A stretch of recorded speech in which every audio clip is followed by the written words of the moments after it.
एक चीज़ मैं अपील करना चाहता हूँ, जिला प्रशासन से गुहार लगाना चाहता हूँ, खासतौर से एसएसपी साहब रघुनाथ रेड्डी जी से और जिला अधिकारी महोदय राजीव रोशन जी से कि एक तरफा कार्रवाई जो पुलिस के द्वारा हो रही है उस पर रोक लगाएं। बच्चे महिलाओं पर जो अत्याचार कर रही है उस पर रोक लगाएं। जो दोषी है उनको चिन्हित करके बिल्कुल उनको सज़ा मिलनी चाहिए, उनको जेल भेजा जाना चाहिए, लेकिन निर्दोषों को जो है नहीं पकड़ना चाहिए। और रात के वक्त जहाँ जान रहे हैं कि कोई भी मर्द उस घर में नहीं है, वहाँ बच्चों को और उनकी महिलाओं को अगर जो है प्रताड़ित किया जा रहा है, उनको टॉर्चर किया जा रहा है, उनके साथ बदतमीज़ी की जा रही है, उनको डराया धमकाया जा रहा है, ये कहीं से भी इंसानियत के खिलाफ है। ऐसा नहीं होना चाहिए। इस पर जो है मैं उनसे अपील करता हूँ।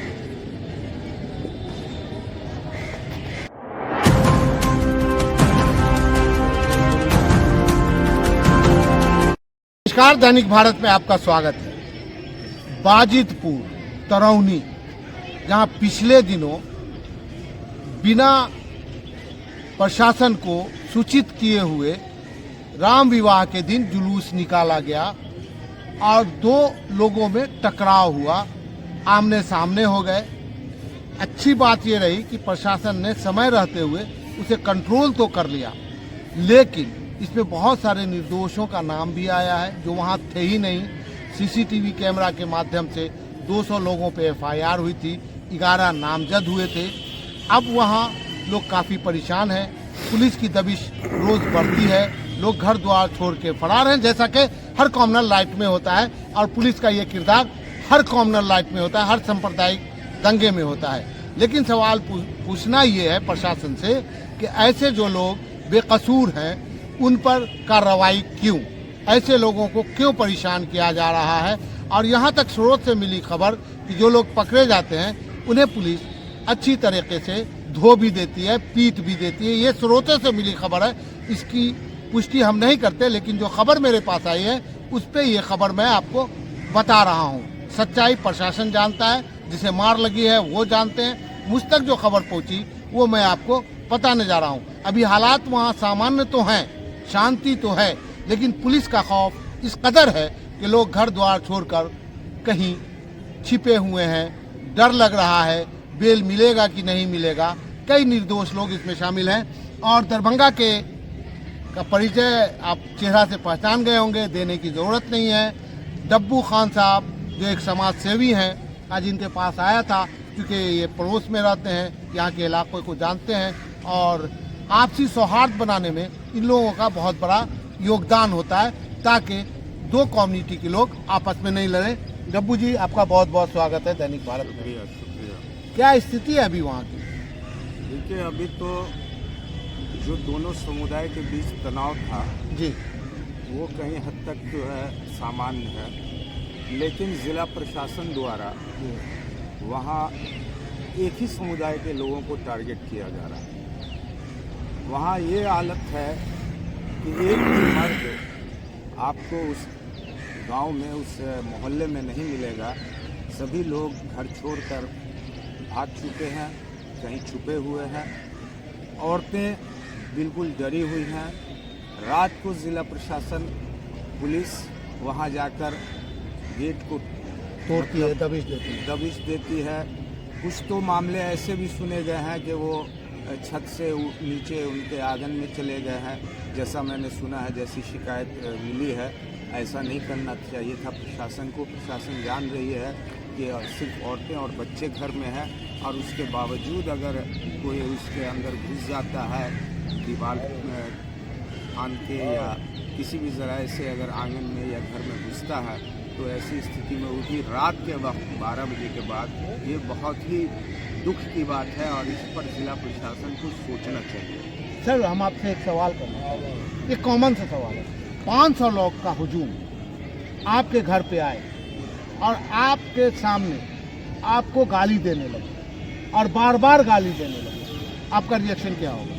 बिल्कुल बहुत बुरा होगा। और ख़ास तौर से घर की बात छोड़ दीजिए, अगर किसी भी धार्मिक स्थल के पास जाकर, चाहे वो मंदिर हो चाहे मस्जिद हो, किसी तरह का आप जो है उपद्रव करते हैं, उपद्रव का मतलब ये सेंस है कि आप हुड़दंग करते हैं, वहाँ डीजे बजाते हैं, वहाँ गलत नारे लगाते हैं और उकसाने का काम करते हैं, तो वो हिंदू समुदाय के लोग हों चाहे मुस्लिम समुदाय के लोग हों, आक्रोशित होंगे और ऐसी हालत में जो है लड़ाई झगड़े की जो है नौबत आ ही जाती है, झड़प होने की नौबत आ ही जाती है, जो बाद में कॉम्युनल का रूप ले लेती है। खुले तौर पे जदुनाथ रेड्डी जो यहाँ के कप्तान हैं, उनका प्रेस रिलीज भी आया, उनका बयान भी मेरे पास मौजूद है। मैं उनका साफ साफ कहना है कि कोई भी धार्मिक जुलूस निकालने के लिए मना नहीं है, लेकिन उसके लिए प्रशासन की अनुमति लेना या उसे सूचित करना जरूरी है, ताकि सांप्रदायिक सौहार्द यहाँ बना रहे, कोई असामाजिक तत्व उसमें कुछ कर नहीं सके। तो प्रशासन को तो सूचना थी नहीं, जुलूस निकाला गया और जो कुछ हुआ वो आपको पता है। उसके बाद ये रगड़ा हुआ, तो कहाँ तरौनी, कहाँ के लोग, बाहर के लोग वहाँ पे आके इस तरह का काम किए, आप क्या समझते हैं इसको? देखिए, मैं तरौनी भी गया था, वहाँ के लोगों से भी मिला था। उन लोगों का कहना था कि ये बहुत सालों से इस तरह की परंपरा रही है कि जुलूस निकलता है, लेकिन परंपरा रही है तो पहले मुहर्रम में भी ऐसे जुलूस होते थे जिनका लाइसेंस नहीं होता था, जिसके प्रशासन को खबर नहीं होती थी। लेकिन अब जो भी जुलूस निकलता है मुस्लिम समुदाय का, चाहे हिंदू समुदाय का, रामनवमी में हो, हाँ, या दुर्गा पूजा जहाँ मनता है वहाँ लाइसेंस नहीं दिया जाता है, पुलिस को सूचना रहती है, थाने को सूचना रहती है। तो ये तो बहुत बड़ी चूक हमको लगती है कि बिना प्रशासन को सूचना दिए हुए हाँ इस तरह का बड़ा जुलूस निकालना गलत लगता है। हमको इसकी सूचना देनी चाहिए और ज़िला प्रशासन को सबसे पहले जो जुलूस निकला है उसमें जो लोग इन्वॉल्व थे, जो लोग मौजूद थे, उनको चिन्हित कर सबसे पहले उन लोगों पे करना चाहिए था। बाद में ठीक है, लड़ाई हुई, झगड़े हुए, दोनों तरफ से हुए, गलतियां दोनों तरफ से हुई होंगी, लेकिन सबसे पहले आप जो बिना लाइसेंस के जुलूस निकाले, बिना सूचना के थाना को सूचना दिए आपने जुलूस निकाला, इस पर सबसे पहले कार्रवाई होनी चाहिए। मैं मानता हूं कि माननीय मुख्यमंत्री श्री नीतीश कुमार जी जो हैं इस मामले में कोई भी वो बर्दाश्त नहीं करते हैं कि किसी भी तरह की इस तरह की घटना हो, खासतौर से सांप्रदायिक घटना जो होती है। लेकिन उनका जो है दबिश होता है या गृह से जो विभाग है वो इसको देखता है, वो सीधे ज़िला प्रशासन के जो आला अधिकारी हैं, जैसे एसएसपी महोदय हैं, जिलाधिकारी महोदय हैं, उनको जो है निर्देशित करता है सख्त निर्देश है कि इस तरह की घटना आप उस पर कार्रवाई करें और दोनों पक्षों को आप गिरफ्तार करें जो दोषी हैं। लेकिन होता ये नहीं है, आप अज्ञात में लोगों का नाम दे देते हैं, अज्ञात लोग 200-300, इसमें क्या होता है कि जो दोषी नहीं पकड़ाए जाते हैं तो गृह ऊपर से आदेश होता है जब जिलाधिकारी को या एसएसपी महोदय को, तो वो संबंधित थाना को जो है निर्देश देते हैं कि आपने गिरफ्तारी कितनी की है।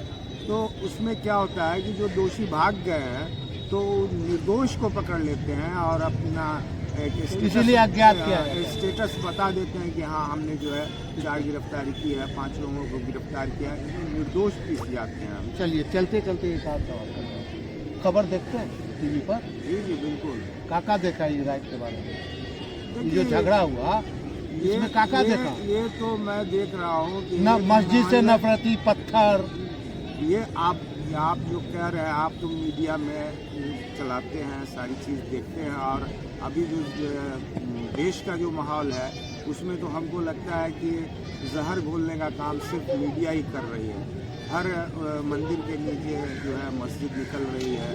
दूसरी बात कि मुसलमान अब जो है सिर्फ पत्थरबाज हो गया है, मुसलमान अब सिर्फ घुसपैठिया हो गया है, उसको अब मुसलमान के नाम से नहीं जाना जाता है मीडिया में, उसको पत्थरबाज, उपद्रवी और घुसपैठिया के नाम से बड़ा अच्छा लक़ब मिल रहा है आपको, मुबारक हो। ठीक है, लेकिन ये लक़ब कब तक मिलता रहेगा? एक न एक दिन तो जो है, देखिए देश का कानून जो है सर्वोपरि है। अभी आपने सर्वोच्च न्यायालय का जो है बताया इसमें सर्वे पे जो सभी धार्मिक स्थल पर सर्वे पे रोक लगाई है, तो कहीं ना कहीं कानून तो जिंदा है। हाँ, और जिंदा रहेगा ये उम्मीद है।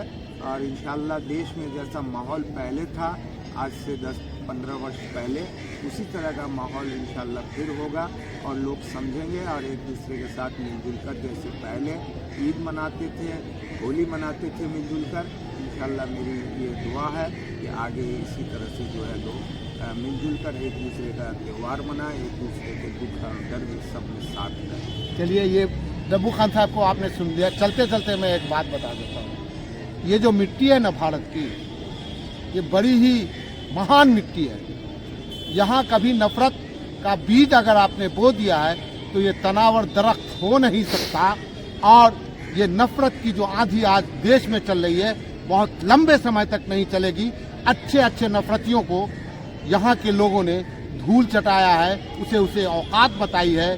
फिर चलेगी ठंडी हवा, फिर होंगे हिंदू मुसलमान एक। महंगाई की मार लगने दीजिए, बेरोजगारी की चोट लगने दीजिए, जीडीपी गिरने दीजिए, उत्पादन का जो मजदूर बेकार हो रहे हैं, आप ऑटो देख रहे हैं, ये मार पड़ने दीजिए। जब लोगों को समझ में आएगा कि रोजी रोटी, शिक्षा, स्वास्थ्य जरूरी है, तो ये नफरत के काल चक्र से निकलेंगे और फिर हाथ में हाथ बांध कर चलेंगे। और दुआ कीजिए मैं जिंदा रहूं, वो सीन दिखाऊं जब हिंदू मुसलमान गले में गले डालकर इस रोड पे निकलेंगे। धन्यवाद।